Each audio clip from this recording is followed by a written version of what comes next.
On va continuer notre thème. On a commencé un thème depuis 2 semaines. On parle du mode d'emploi. Alors, le mode d'emploi, on a défini le mode d'emploi, c'est un manuel, c'est un support qu'on nous donne chaque fois quand on achète un appareil. On achète un portable, on a un mode d'emploi. Et nous, on a voulu intégrer cela par rapport à la parole de Dieu. Donc, on a défini le mode d'emploi par rapport au thème. C'est les moyens, avoir les moyens, les outils pour déclencher une prophétie. Alors, une prophétie, c'est pas comme dans le milieu africain où on voit une prophétie, c'est comme on va voir le marabout. Qu'est-ce que tu vois? Non. Une prophétie, c'est ce que Dieu a dit, mais qui va se faire. Mais ça se fera parce que je rentre dans les conditions de Dieu. On a parlé des exigences de Dieu, on a parlé des principes de Dieu. Donc, il y a une prophétie. Il y a une bénédiction. Une bénédiction, c'est un vœu. Même un païen peut adresser un vœu. Quand on a parlé de gens qui parlent à Gaius, il dit, Gaius, bien-aimé, je souhaite que tu prospères à tout égard. Sois en bonne santé, qu'on prospère l'état de ton âme. Donc ça, c'est une bénédiction, c'est une prophétie, c'est un miracle et c'est une promesse. Donc on a parlé de promesse générale. La promesse générale, en fait, quand la première prophétie, c'est la parole de Dieu. Quand Dieu nous dit, Jean 15, verset 7, si vous demeurez en moi et que mes paroles demeurent en vous, demandez. Donc le pasteur a parlé de, parce que le tout, c'est pas de proclamer. Je peux proclamer, mais si je ne demeure pas, il ne se passe rien. Donc il faut que je proclame en restant avec Dieu. Donc je reste avec Dieu et je peux proclamer, ça va demander du temps. Donc on a appliqué le texte de 2 Chroniques 7, versets 11 à 14. Alors, ce texte-là, c'est une réponse que Dieu donne à une prière que Salomon avait adressée à Dieu. Alors, il s'est passé 12 ans entre le temps que Salomon a demandé et le temps que Dieu a répondu. Alors, cet après-midi, je vais intégrer dans mon message 4 personnes. Je vais intégrer dans mon message Abraham.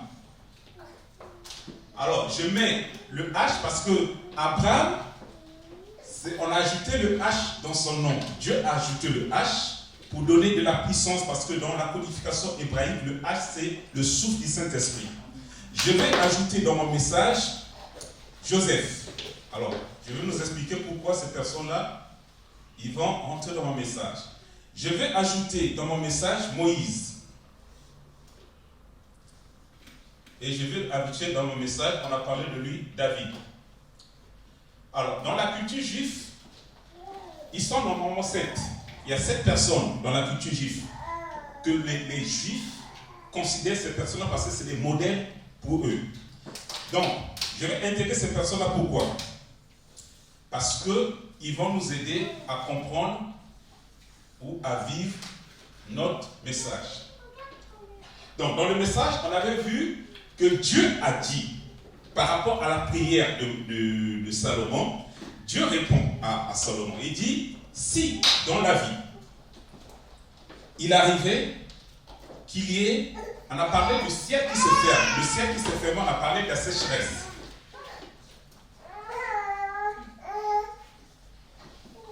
Le ciel se ferme, c'est la sécheresse. On a parlé des sauterelles, ça parle de la stérilité. Il dit, si il arrive qu'il y ait la stérilité dans ta vie, la stérilité, c'est les sauterelles. On a parlé aussi de la peste. Donc ça, c'est des problèmes qui peuvent arriver dans la vie d'un enfant de Dieu. Et ces problèmes-là sont voulus par Dieu. Dans le cas, c'est ce que Dieu a dit. Si Dieu envoie ça dans mon peuple, maintenant, Dieu nous a donné une solution. On est déjà arrivé à la 3e solution. Dieu nous a dit, il faut qu'on s'humilie. Alors, je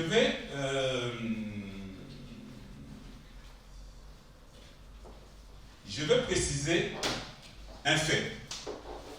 Quand j'ai parlé de s'humilier, l'humilité, on a parlé j'avais fait la différence entre être humilié, parce que Dieu peut nous humilier, c'est biblique. Alors, j'ai eu quelques retours par rapport à ce fait-là.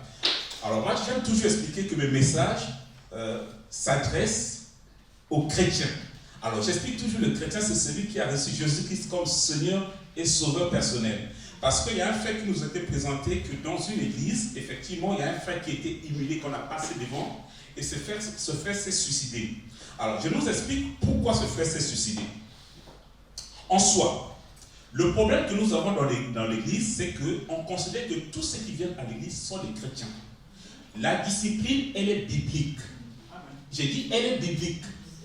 Dans la Bible, Paul conseille même dit non, c'est pas normal, parce qu'il y avait un cas dans l'église de Corinthe où il y avait un frère qui sortait avec sa belle-mère. Et Paul condamnait ce frère-là. Nous enseignons juste que si ces problèmes-là ne sont pas résolus dans une église, on rentre dans le foutoir. Le pasteur Roger aimait parler de la foire fouille. C'est-à-dire que c'est du n'importe quoi. Et forcément, dans ce cas-là, Dieu n'est pas là. On est dans un club chrétien. Un club chrétien, c'est-à-dire c'est la différence entre un club chrétien et une église.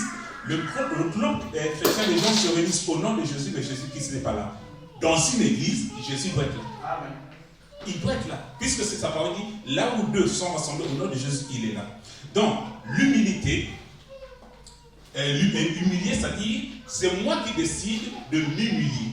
Alors, là encore, je vais vous faire la différence entre l'erreur et le péché. Très important. Parce que, parfois, sur ce thème-là, on a parlé de la repentance. Repentir. Alors, repentir, on avait utilisé le mot hébreu qui parle de repentir, c'est le mot nacham. Ce mot veut dire regretter. Ce mot veut dire être désolé. Ce mot veut dire souffrir de chagrin.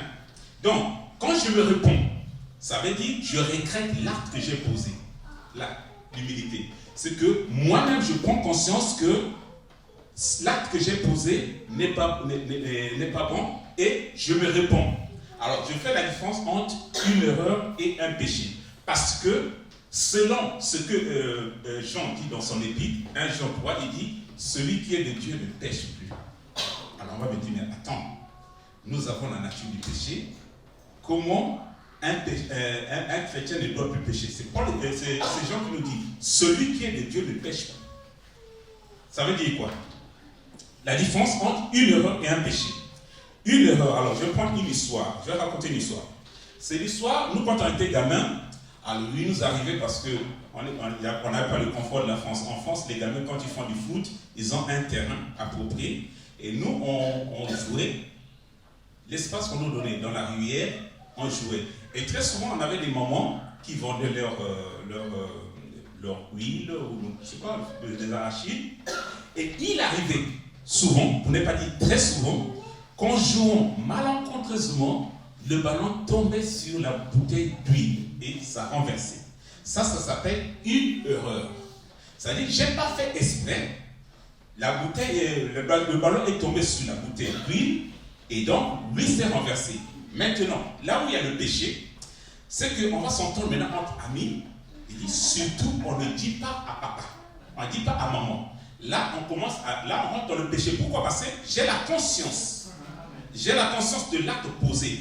L'erreur, c'est que je n'ai pas fait exprès. Mais dans le péché, on fait exprès. Et c'est pour ça Jean dit, celui qui est de Dieu ne pêche plus. Dans quel sens? Le pasteur, quand il nous avait fait l'enseignement, il nous a présenté, alors il y avait l'esprit au milieu, il y avait l'âme, et il y avait le corps. Alors, il y a un ordre, c'est que quand je suis quand je suis dans le monde, c'est mon corps qui décide. Ça dit que je fonctionne avec mes pulsions naturelles. Mais quelqu'un qui est de Dieu, l'esprit prend maintenant le dessus sur la chair. Ça veut dire, maintenant, ce n'est plus ma chair qui décide, et c'est maintenant l'esprit qui décide. Donc, celui qui est de Dieu, il ne pêche parce qu'il ne pratique plus le péché.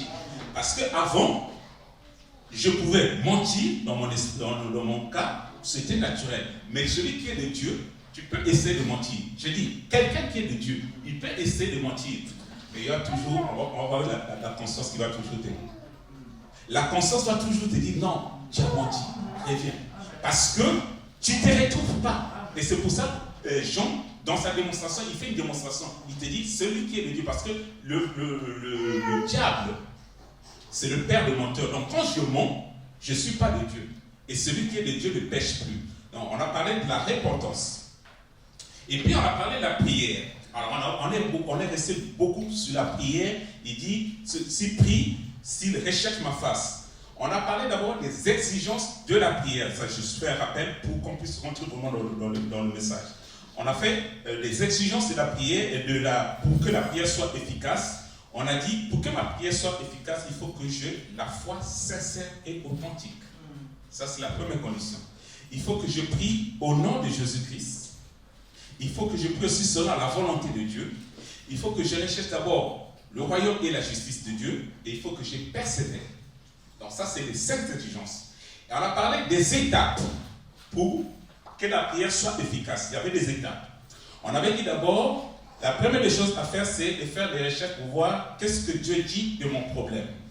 Il y a un problème qui est général pour tous les hommes. Je veux me marier. Ça, c'est normal. C'est une promesse qui est donnée à tous les hommes. Dieu te dit, il n'est pas bon que tu sois seul. Donc, ça, c'est une promesse de Dieu.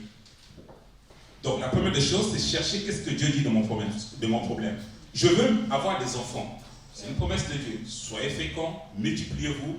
Donc, qu'un couple, sauf, on voit le cas d'Abraham, sauf si Dieu veut, que pendant un moment donné, et ça c'est la volonté de Dieu. On voit d'Anne, la Bible nous dit c'est Dieu qui avait rendu Anne stérile. On ne nous dit pas qu'il y avait un péché, non. Dieu peut faire de sorte que, on verra la suite, Dieu peut faire de sorte que dans ta vie, dans ma vie, qu'il y ait des blocages. C'est Dieu qui veut, on a parlé de ça. Donc Dieu peut permettre, mais le but, c'est que Dieu va se glorifier dans ta situation. La prière, donc, on cherche d'abord les promesses de Dieu, et après, on confesse les promesses de Dieu, et on a fini sur le dernier point, c'est attendre. C'est le point qui est difficile dans la vie chrétienne, attendre. Parce que dans l'attente, on ne sait pas quand Dieu va répondre. Et j'ai un homme de Dieu qui avait dit que lui, il était arrivé à un niveau où il ne se posait plus ce genre de questions. Parce que, en soi, un enfant de Dieu, c'est quelqu'un qui est conditionné en se disant que mon problème est entre les mains de Dieu. Il gère. Mais là, quand on ne sait pas. Dieu, je vous ai dit, quand Salomon a prié pour dédicacer le temple, et la réponse de Dieu, il s'est passé une douzaine d'années. Vous imaginez un peu, il doit se dire, mais Dieu va répondre quand? Et il a fallu 12 ans plus tard, et Dieu revient et lui donne le rêve. Donc, attends. Le pasteur avait complété le message la fois passée en nous parlant de Habakkuk. Habakkuk dit, si cette prophétie tarde, attends-la. Mais, je vais l'attendre comment? En restant à mon poste. Je suis à mon poste, j'attends. Je suis à mon poste, j'attends que ce que Dieu a dit, la prophétie, s'accomplisse. Après, on a parlé aussi des orientations, que c'est Dieu qui oriente les combats. Là, le cas de David, devant Goliath, ce n'est pas David qui s'est levé et dit non, je veux venir, je veux combattre. Non. Il avait ainsi dit l'Éternel. Si tu n'as pas une conviction, mais c'était un peu suicidaire, parce que vous prenez un gamin, il avait 17 ans quand il était point, vous prenez un gamin qui veut combattre un guerrier, c'est suicidaire. Mais quand j'ai l'orientation de Dieu, je peux rentrer dans la prière. On a dit, rechercher la face de Dieu, c'est que à un moment donné, quand je péchais, je suis loin de Dieu. Et j'ai besoin de rétablir la communion avec Dieu pour avancer maintenant. Donc aujourd'hui, on va parler maintenant du 4e point. Donc, on a parlé de humilier, s'humilier. On a parlé de prier. On a parlé de chercher la face de Dieu.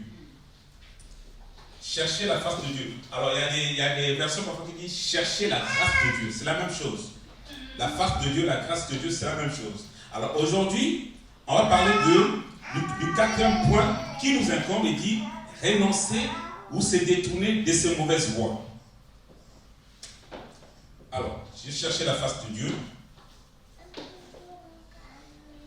La face de Dieu. Alors, on va parler maintenant de renoncer ou se détourner. Alors, en soi, le renoncer ou détourner de ces mauvaises voies est la conséquence de s'être humilié. Je m'explique, je répète.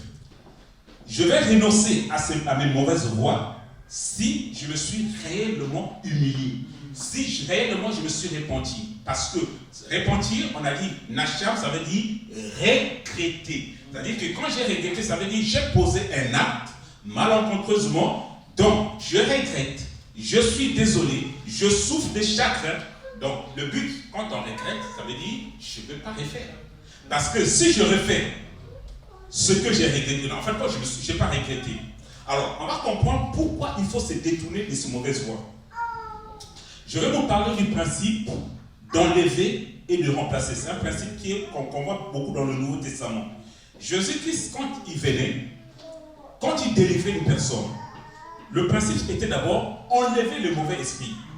Et quand on enlevait le mauvais esprit, il fallait remplacer par un autre esprit. Et Jésus expliquait ce principe-là, il dit, quand le mauvais esprit il part, il va se mettre à l'abri. S'il revient, il trouve que la maison n'est pas occupée, n'est pas remplacée, la Bible nous dit, il vient avec d'autres esprits et la situation devient grave. Ça devient pire qu'avant. Pourquoi? Parce que le mauvais esprit qui était délogé, il faut qu'il soit remplacé par le bon esprit. Alors, le bon esprit, je l'ai remplacé où? Là, dans l'humilité. Je dis, c'est un acte qui est volontaire. C'est-à-dire que c'est moi qui décide de m'humilier. Ce n'est pas un homme d'homme. Dieu peut permettre que, on avait pris l'histoire de ce frère-là, qui était chante, qu'on avait humilié. C'est une question de discipline. Alors, c'est juste aussi, il y a une précision que je vais vraiment apporter sur quand Dieu nous humilie. Quel est le but de Dieu? De nous humilier. Le but de Dieu, nous n'avons pas un Dieu qui nous juge. Ce n'est pas un Dieu qui vient là, qui frappe. Non. Dieu nous humilie par amour. C'est paradoxal ce que je nous dis. Dieu nous humilie par amour. C'est comme un parent, quand je punis mon enfant, quel est le but? C'est l'amour.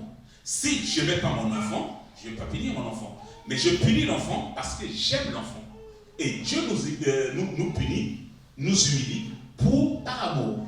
Et donc, quand j'ai compris cela, je vais revenir à Dieu, je me réponds, et donc, je décide de renoncer, je décide de me détourner de mes mauvaises voies. Alors, on va voir un homme, David, puisque c'est de lui qu'on va s'appuyer.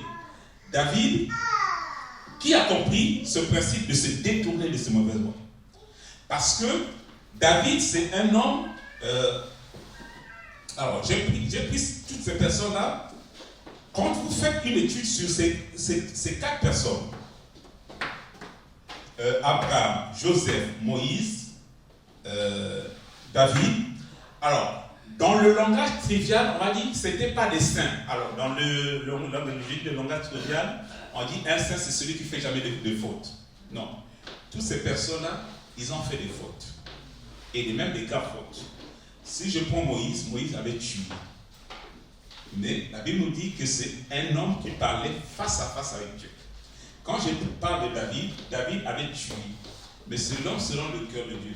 Quand je parle de Joseph, c'est quelqu'un qui aimait rapporter. Mais c'est quelqu'un qui était aimé de Dieu. Quand tu prends Abraham, c'est quelqu'un qui avait menti. Quand il part en Égypte, il dit non, c'est ma soeur. Mais c'était sa femme. Donc, c'est des hommes de la même nature que nous. Mais c'est des hommes qui ont reçu ce que je veux nous enseigner de détourner de ce mauvaise voie. C'est-à-dire qu'une mauvaise voie, d'abord, pour se détourner de mauvaise voie, on va parler beaucoup de la conscience. On ne peut pas se détourner de ce mauvaise voie, on ne peut pas regretter, on ne peut pas être désolé si notre conscience n'est pas renouvelée. Très souvent, j'allais dire même trop souvent, dans le milieu chrétien, nous avons ce problème-là, c'est parce que la conscience n'est pas renouvelée, l'homme intérieur. Alors, on va prendre donc le psaume 51. Alors, j'explique d'abord le contexte du psaume. C'est le psaume que David va composer après que Nathan soit venu le voir pour lui dire David, tu as fait du mal, tu as sorti avec une femme mariée, tu as fait tuer Uri, et ce que tu as fait, Dieu va te sanctionner. Alors, David, maintenant, il compose ce texte. On va prendre le psaume 51, le verset qui va nous intéresser, le verset 6 à 8. Papa Manu, si tu peux nous aider à lire ce texte-là. Je lis la parole à partir du verset, psaume 51, à partir du verset 6 à 8. J'ai péché contre toi seul. J'ai fait ce qui est mal à tes yeux.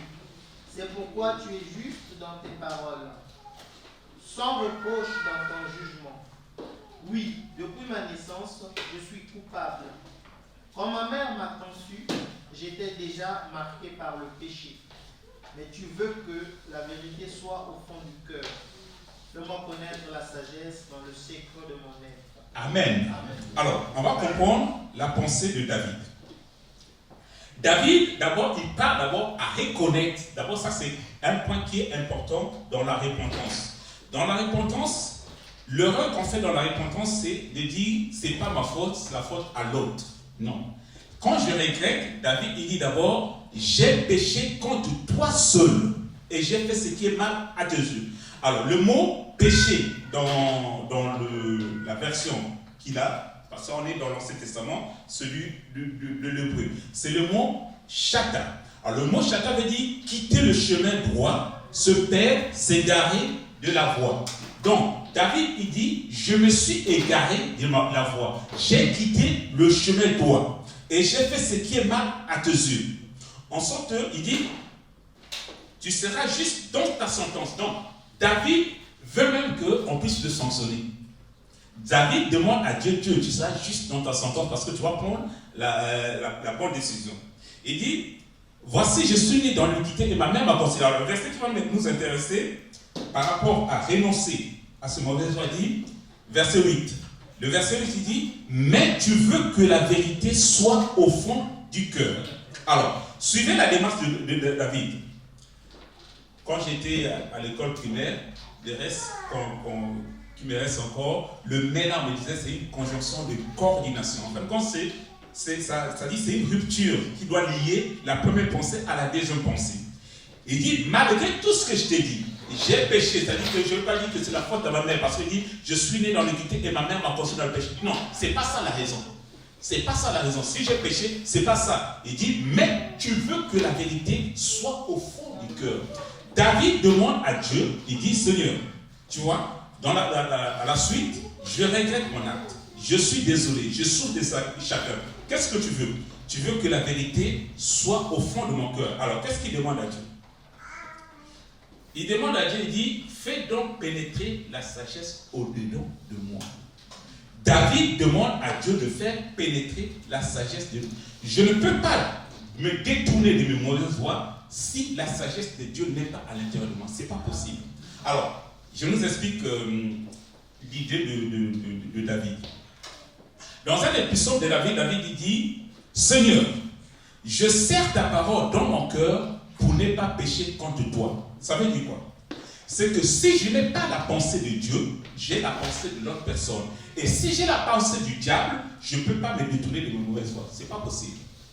Les mauvaises voies, c'est quoi? C'est que nous tous, on vient de l'impudicité. Nous tous, on vient de l'adultère. Nous tous, on vient du vol. Nous sortons de ces choses-là. Nous avons cette nature-là en nous. Maintenant, c'est des choses que quand j'ai rencontré Jésus-Christ comme Seigneur et Sauveur, j'aime expliquer ce Seigneur, c'est que Jésus-Christ commence d'abord à me sauver. Il me sauve de quoi? Il m'enlève de l'impudicité. Il m'enlève de l'adultère, parce que c'est quelque chose qui est en moi. Il m'enlève du vol, il m'enlève des calomnies, ça c'est en moi, je l'ai en moi. Il m'enlève des critiques, ça c'est je l'ai en moi. Maintenant, quand il m'a enlevé, là il est sauveur. Il sauve. Il me sauve. Mais Jésus-Christ, il ne faut pas qu'il arrête à me sauver. À un moment donné, il faut qu'il règne. Parce que s'il ne règne pas, la calomnie va revenir. S'il ne règne pas, l'impudicité va revenir. S'il ne règne pas, l'adultère va revenir. Parce que c'est en moi. J'ai cette nature encore en moi. Donc, il faut que Jésus-Christ règne en moi pour que je puisse renoncer. Renoncer, ça veut dire je ne le ferai plus. Je l'ai fait une fois. mais je le ferai plus. J'aime toujours expliquer la grâce de Dieu, c'est que je ne peux pas dire à Dieu, Seigneur, de toute façon, tu vas encore me faire grâce. Non, ça, tu ne t'es pas repenti. J'ai dit, repentir, Nashalam, ça veut dire regretter. Je regrette. Quelqu'un, vous imaginez, vous avez un ami qui vous fait du tort, vous le pardonnez, lui il revient, la deuxième fois, il fait encore la même connerie. Non. Chez moi, dans ma langue, on dit, si tu tombes 2 fois sur la même peau de banane, c'est que tu fais exprès.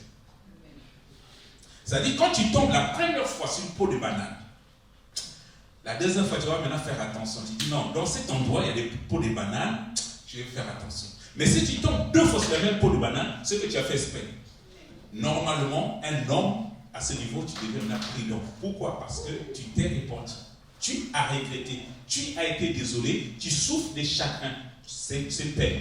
Et Dieu veut que David lui demande, Seigneur, fais donc pénétrer la sagesse au-dedans de moi. Alors, on va voir maintenant c'est quoi la sagesse. Et où on va trouver la sagesse?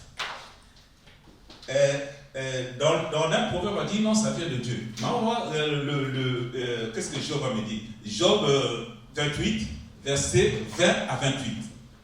Alors, on va suivre vraiment cette démarche où Dieu, dans sa démarche, dans renoncer à moi, me détourner de mes mauvaises voies, Dieu, ce qu'il veut faire, c'est d'abord atteindre notre conscience. Alors, je parle de la conscience. L'homme intérieur, Dieu, pour que je puisse renoncer à mes mauvaises voies, il faut que l'homme intérieur soit atteint. Sinon, je ne peux pas. Et c'est pour ça que vous voyez, par exemple, dans le milieu chrétien, vous avez des chrétiens qui peuvent vivre dans le péché. En fait, quand ils trouvent ça normal, mais le problème est là, la conscience. Tant que ta conscience n'est pas renouvelée, il y a des choses, pour toi, c'est normal.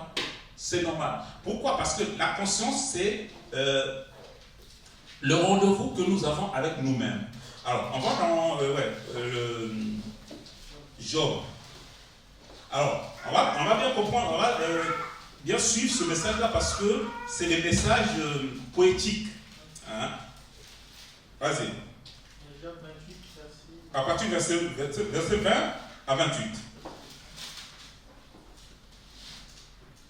On parle de ce que David veut dire. Il dit, tu veux que, fais donc pénétrer la sagesse au-dedans de moi. Je lis la parole. D'où vient donc la sagesse? Amen. Où est l'emplacement de l'intelligence? Elle est cachée aux yeux de tout être vivant. Elle est cachée aux oiseaux. Le gouffre de perdition et la mort disent. Nous en avons entendu parler. C'est Dieu qui sait comment parvenir jusqu'à elle. C'est lui qui connaît son emplacement, car il voit jusqu'aux extrémités de la terre. Il aperçoit tout sous le ciel. Quand il a déterminé le poids du vent et fixé la mesure de l'eau, quand il a donné des règles à la pluie et tracé un chemin pour l'éclair et le tonnerre, c'est alors que Dieu a vu la sagesse et l'a mise en évidence. Amen. Il en a posé les fondations et l'a examiné. Puis il a dit à l'homme, la crainte du Seigneur, voir là en quoi consiste la sagesse, s'éloigner du mal, voilà en quoi consiste l'intelligence. Amen. Amen. C'est intéressant. Quand j'ai vu ce texte-là, j'ai dit, waouh, quelle poésie. L'auteur, il commence, il dit, d'où vient donc la sagesse? Il vient donc la sagesse. On est toujours dans cette conjonction de conteneur. D'où vient donc la sagesse? Et où est la demeure de l'intelligence? Où habite l'intelligence? Par l'intelligence, on se dit, tu vois, tout à l'heure, j'étais avec le frère, je me dis, attends, comment l'homme qui se dit intelligent, dans le sens que nous, l'homme a créé quand même des avions, il y a des GPS, on voit de la technologie, mais l'homme intelligent, aujourd'hui, est capable de se marier avec son chien. Il dit, c'est normal, c'est l'homme intelligent. Il dit, non. La Bible nous dit, où est la demeure verset 20, où est la demeure de l'intelligence? Il dit, elle est cachée, cette demeure, c'est-à-dire la sagesse, la demeure de l'intelligence, elle est cachée aux yeux de tout être humain, elle est cachée aux oiseaux du ciel. Les oiseaux du ciel ne savent pas où est la sagesse. Il dit, le gouffre et la mort disent, nous en avons pas. La mort a entendu parler de la sagesse et de l'intelligence. C'est Dieu qui en sait le chemin. Mon frère, ma soeur, tu veux te détourner de tes mauvaises voies. Il faut que tu reviennes à Dieu. Il faut que Dieu soit en nous pour qu'on puisse nous se détourner. Il faut que pour que notre conscience soit renouvelée, il faut que Dieu soit en nous. Il dit pour que la sagesse soit en nous, il dit c'est Dieu qui en connaît le chemin, c'est lui qui en connaît la demeure de l'intelligence. Je suis obligé de m'appuyer. Et c'est ce que David a voulu. Il dit non, je veux que la sagesse soit au-delà de moi. Fais donc pénétrer la sagesse. C'est-à-dire, je veux que cette sagesse-là, Seigneur, que tu la mettes en moi. Il dit, car il voit aux extrémités de la terre, il aperçoit tout sous le ciel. Quand il régla le poids, Dieu a réglé le poids du vent et qu'il fixa la mesure des eaux. Quand il donna les lois Dieu a défini les lois à la pluie. Il dit la pluie, tu sais, quand tu vas tomber, il faut que tu tombes de cette façon-là. Dieu a défini les lois et il traça la route de l'éclair et du tonnerre. Alors il vit la sagesse et la manifesta, il en posa les fondements et l'a mis à l'épreuve. Puis il dit alors, Dieu maintenant, quand il a établi tout ça, il dit alors, voici la crainte de l'Éternel, c'est la sagesse, s'éloigner du mal, c'est être intelligent. Alors, dans le mot sagesse, j'aime toujours répondre la définition de Joyce Meyer. Joyce Meyer, c'est cette enseignante américaine qui définit la sagesse comme faire aujourd'hui ce qui me rendra heureux demain. Aujourd'hui, je prends la décision de faire aujourd'hui ce qui me rendra heureux demain. C'est-à-dire que je crains Dieu pour être heureux demain. Alors, juste nous dit que le but de Dieu, quand Dieu veut qu'on puisse se détourner de ces mauvaises voies, Dieu a un but. Le but, c'est de nous donner le repos. Alors, on va écrire le repos ici. Mon frère, ma soeur, quand on est dans le péché, on n'est pas dans le repos. Quand on est dans le vol, on n'est pas dans le repos. Parce que le problème du vol, c'est que quand je vole, j'ai toujours peur, je me dis, attention, je risque de me faire attraper. Quand je suis dans l'impudicité, je ne suis pas dans le repos. Dans la vitesse, je ne suis pas dans le repos. Dans les calomnies, je ne suis pas dans le repos. Dieu veut, quand on refuse toutes ces choses-là, Dieu veut nous donner du repos. Le repos de se dire, vous savez qu'il m'arrive parfois de rentrer dans un supermarché. Alors, ma peur, avant, ma peur c'était d'être dans le couloir, le rayon de l'alcool. Parce que je me dis, attends, si quelqu'un me voit, qu'est-ce qu'il va penser? Mais moi, je suis guéri maintenant de ce truc-là, parce que Dieu m'a donné du repos. Le repos de se dire, ma conscience. Qu'est-ce que ma conscience me dit dans ce moment? Ma conscience. Quand ma conscience est stable, je peux me retrouver là, il n'y a pas de problème. Pourquoi? Parce que je suis dans le repos de Dieu. Je me suis détourné de ce mauvais voie-là, de ces choses-là qu'on fait compter. Et comme je me suis détourné de tout ça, je suis dans le repos de Dieu parce que ma conscience ne m'accuse pas. Parce que notre conscience nous accuse quand nous n'avons pas de repos. Quand je me promets, c'est-à-dire que je peux sortir, être dans un certain milieu, mais si ma conscience n'est pas tranquille, je n'ai pas de repos. Parce que je me dis, pourvu qu'un frère ou une soeur ne me voit pas. Mais le frère ou la soeur peut me voir, mais quand j'ai ma conscience tranquille, j'ai le repos. Et le but de Dieu, c'est de nous amener dans ce travail-là, avoir la conviction du péché, m'amène donc toujours dans l'idée de la conscience.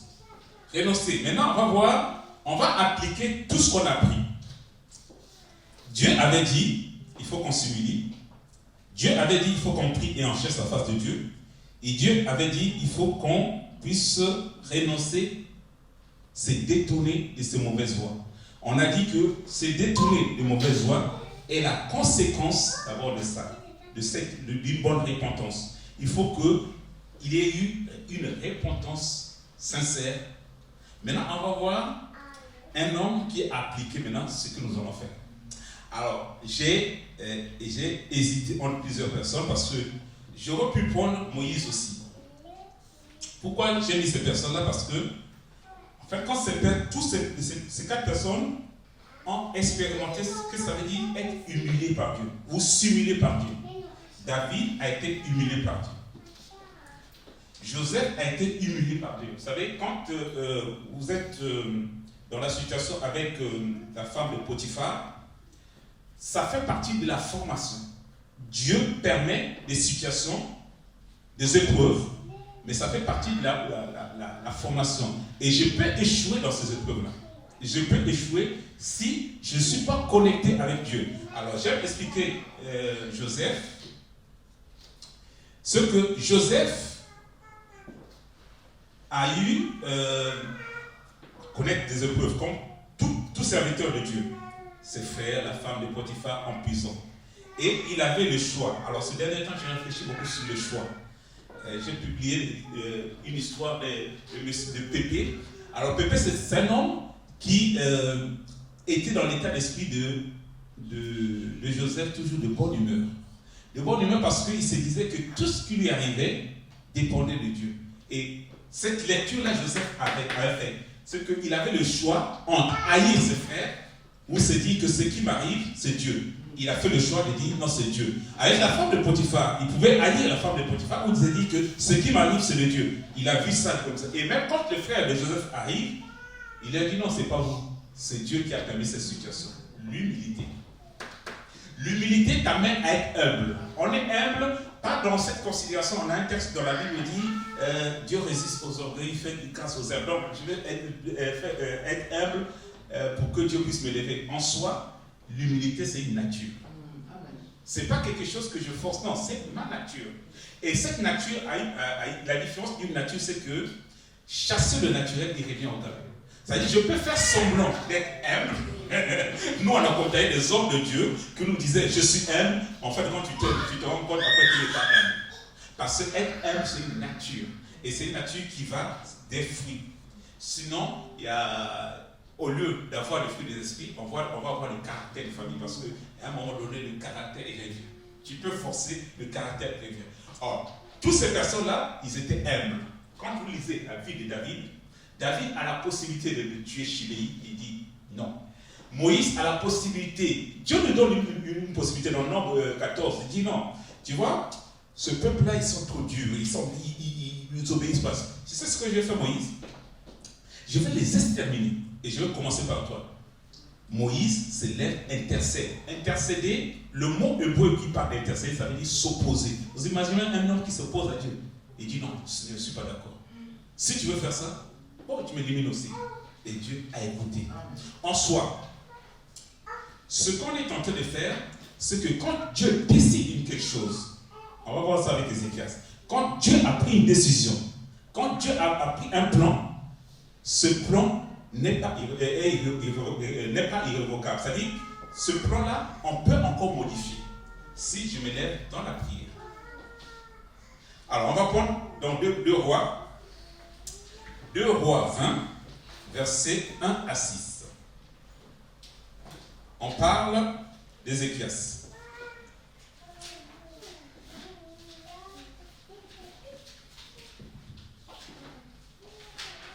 2 Rois 20, verset 1 à 6.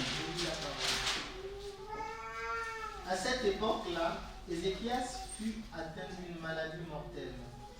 Le prophète Ésaïe, fils d'Amo, vint le trouver et lui annonça: voici ce que dit l'Éternel, donne tes ordres à ta famille, car tu vas mourir, tu ne vivras plus. Ézéchias tourna le visage contre le mur et fit cette prière à l'Éternel. Éternel, souviens-toi que j'ai marché devant toi dans la vérité, avec un cœur intègre, et que j'ai fait ce qui est bien à tes yeux. Oui, il pleura abondamment. Ésaïe était sorti, mais il n'avait pas encore atteint la cour du Dieu que la parole de l'Éternel lui fut adressée. Retourne annoncer à Ézéchias, le chef de mon peuple. Voici ce que dit l'Éternel, le Dieu de ton ancêtre David.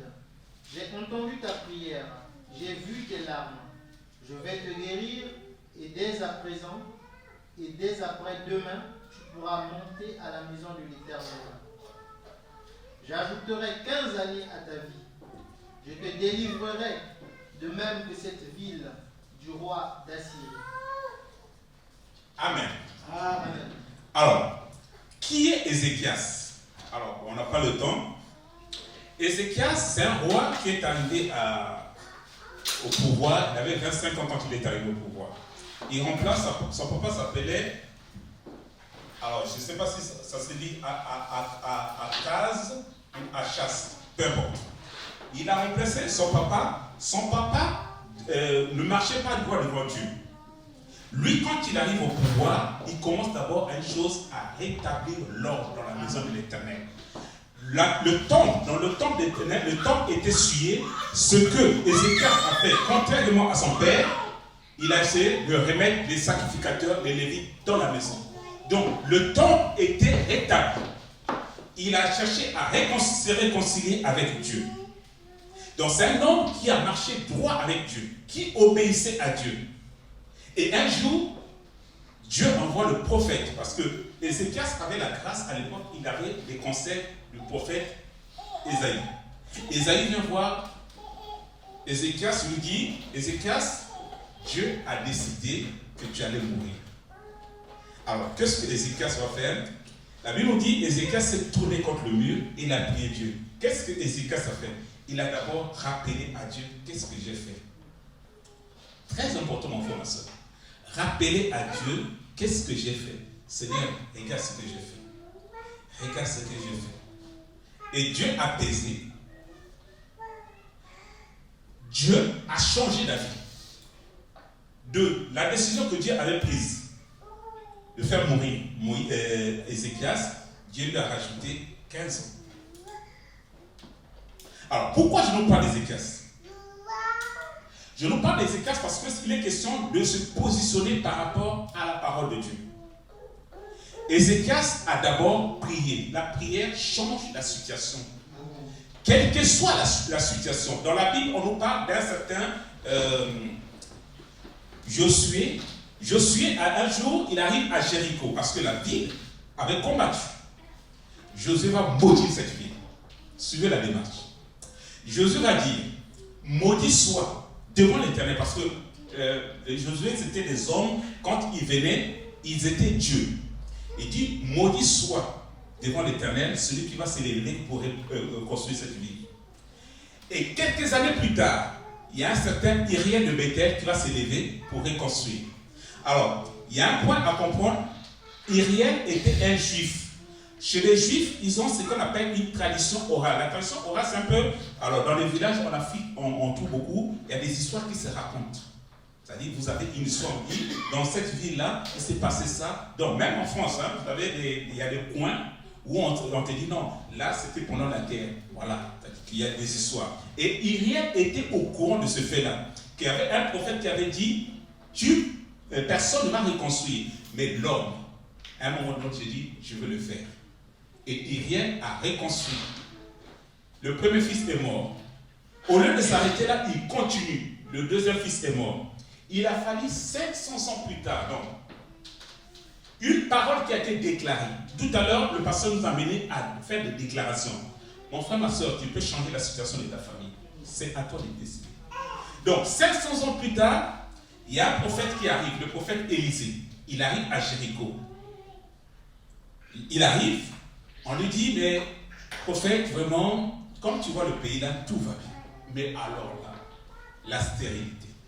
La stérilité, c'était la parole qui était proclamée par il y a 500 ans. Donc, 500 ans, la parole faisait encore effet. Qu'est-ce que l'homme de Dieu a fait? Il a scellé l'eau. Donc, nous avons le pouvoir, même si dans nos familles, on avait dit, tu ne vas pas te marier, tu vas te marier. Pourquoi? Parce que la Bible nous dit, Dieu fait la différence en ceux qui le servent et ceux qui ne le servent pas. Si je suis à mon poste, je suis fidèle à Dieu, même s'ils avaient déclaré, le temps ne dépend pas de moi, le temps dépend de Dieu. Même si un homme s'est levé pour dire ça, l'homme de Dieu est venu et a changé la situation. Ézéchias avait changé sa situation. Dieu avait décidé, lui il a chanté, Dieu lui a ajouté 15 ans. toi et moi, nous pourrons changer nos situations. Quelle que soit la situation dans laquelle tu te trouves, cette série de messages, je le fais pour nous amener. Parce que ce que Dieu dit après, il dit, je vais t'exaucer. Non, Dieu ne va pas t'exaucer si tu ne fais pas ce travail-là. Moi, je prie d'abord pour ce qui nous concerne. Et c'est ce que Ézéchias a fait. Ézéchias a d'abord fait sa part. Lui, il était droit devant Dieu. Et ce jour-là, il pouvait se dire, Seigneur, non, tu ne peux pas faire ça. Tu ne peux pas faire ça à moi qui suis ton serviteur. Comment je vais défendre Dieu? Regarde, je vais me défendre devant Dieu. Il m'arrive une situation, peu importe. Tout à l'heure, je nous ai fait le témoignage.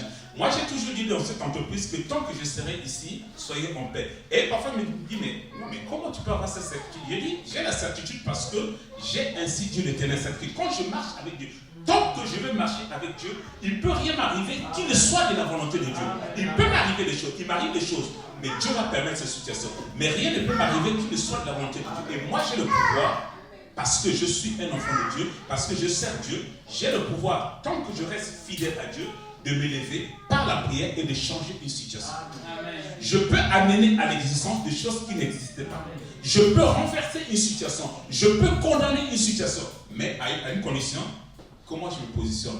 Quand on a parlé des exigences, c'est dit, il faut que je prie au nom de Jésus-Christ. C'est-à-dire que quand je viens, je dis au nom de Jésus-Christ. Il faut que Jésus-Christ me reconnaisse. Est-ce que Jésus te connaît? Parce que si Jésus ne te connaît pas, ta prière n'aura aucun sens. Parce que tu vas prier, parce que nous, quand on prie, en face de nous, vous avez des mauvais esprits. Vous avez le diable. Et ces démons-là, pour les faire partie, il faut qu'ils soient la puissance. La puissance, je l'ai parce que j'obéis à Dieu. Tout simplement. Et cette série de messages, parce que Dieu nous amène, quand on a fait notre part, Dieu dit, je vais te pardonner. Dieu dit, je vais guérir ton pays. Dieu dit, je vais t'exaucer. Et ces personnes-là, quand vous lisez leur vie, c'était des gens qui étaient capables de s'élever et Dieu a guéri leur vie. Abraham pouvait s'élever pour son fils, Joseph pouvait s'élever, David pouvait s'élever, Moïse pouvait s'élever et je pouvais rajouter d'autres. La fois passée, on a parlé de Daniel qui s'est élevé. Et Dieu n'a pas besoin qu'on soit 10, qu'on soit 1000, non. Dieu a besoin d'une personne qui a compris, une personne qui s'est s'humilier, une personne qui s'est prier en suivant ce que nous avons fait et une personne qui s'est renoncé à ses mauvaises voies. Si je fais cette démarche-là, mon frère, ma soeur, on sera des gens qui seront dangereux. Amen. Un enfant de Dieu, j'ai dit un enfant de Dieu, un serviteur de Dieu. Ce n'est pas question de, voilà, parce que je suis pasteur, parce que je peux être pasteur et désobéir à Dieu. Je peux être prophète et désobéir à Dieu. Comme je peux être un enfant de Dieu parce que je sers Dieu, parce que j'obéis à Dieu. Et quand je vais me lever pour prier pour la France, il va se passer des choses. Et Dieu cherche encore de nos jours des personnes comme ça. Et mon frère, si on a compris cette démarche-là, que Dieu, dans ta vie, dans ma vie, veut que dans ta famille, qu'il y ait des Abraham. Vous imaginez un peu dans la joie de papa d'Abraham, qu'il y ait des Joseph. Jacob, quand il est allé en Égypte, donc, il est rentré comme le papa du gouverneur. Quel choix! Et nos parents, ou bien des gens qui nous ont amenés dans le Seigneur, ils seront joyeux si nous voient qu'on obéit et qu'on arrive à faire des choses. Et c'est encore possible aujourd'hui. De nos jours, la recette est là. Le mode d'emploi que je nous ai donné, c'est des outils. Des outils. Et croyez-moi, ces outils, c'est aussi difficile pour vous que pour moi. Mais Dieu nous amène à comprendre. Et Dieu, quand on enseigne, la Bible nous dit, celui qui enseigne, il s'enseigne 2 fois. C'est que Dieu m'a d'abord convaincu et j'ai mis en application ces outils-là.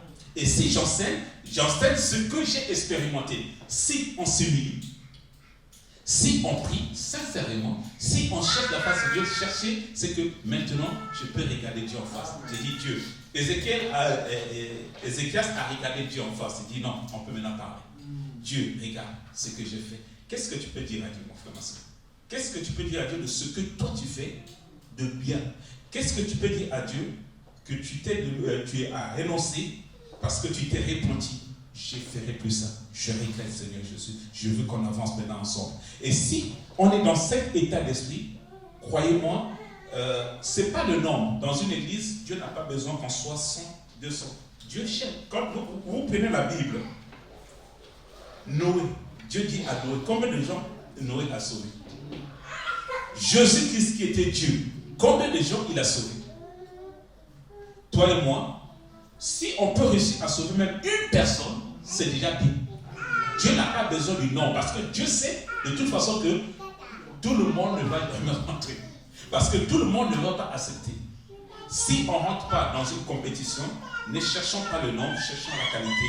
Le peu qu'on sera, si on réussit à avoir la vie, le but c'est que ce que j'ai appris, Dieu dit, c'est ce que Paul dit à Timothée, trouve des gens fidèles. Et nous cherchons des hommes fidèles, que nous-mêmes d'abord on applique le mode d'emploi dans nos vies. Et si le mode d'emploi est appliqué dans nos vies, on peut enseigner ce mode d'emploi. Parce que forcément il y aura des gens qui viendront te voir.